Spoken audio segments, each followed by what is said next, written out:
Statistics. How long does it take to buy a house? How expensive is the most expensive real estate in different parts of the world? We could look at property prices and convert them into dollars at the prevailing exchange rate. But that would only give us the picture from the point of view of someone who can buy property anywhere in the world by exchanging his dollar wealth.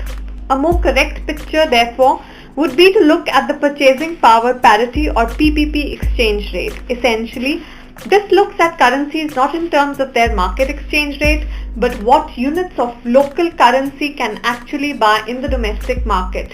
For instance, a dollar may be equal to 60 rupees in the market, but 60 rupees can buy much more in India than a dollar in the US. Economists have worked out that on these terms, a dollar in the US is really equivalent to 18 rupees. Similar figures have been worked out for other global currencies as well. When we convert property prices at these rates, we get a more realistic global comparison. However, this still doesn't take into account of the fact that average incomes vary widely across countries. The average American earns almost $50,000, whereas the average Indian earns just $3,851 even at the PPP rate.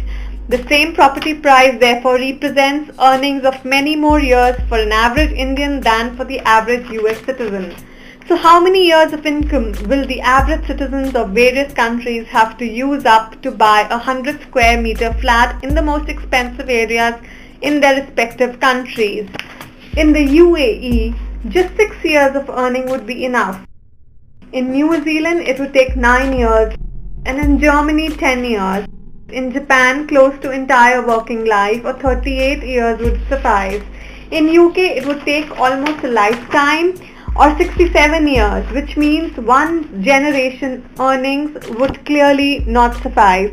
If you think that's a big ask, wait for the numbers for China and India, the world's most populous nations.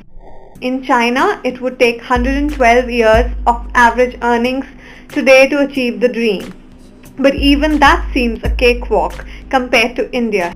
Here, the average Indian would need to save all his earnings for a whopping 762 years to buy a modest flat in the poshest locality. That's about 20 generations saving up for one flat. Mission impossible.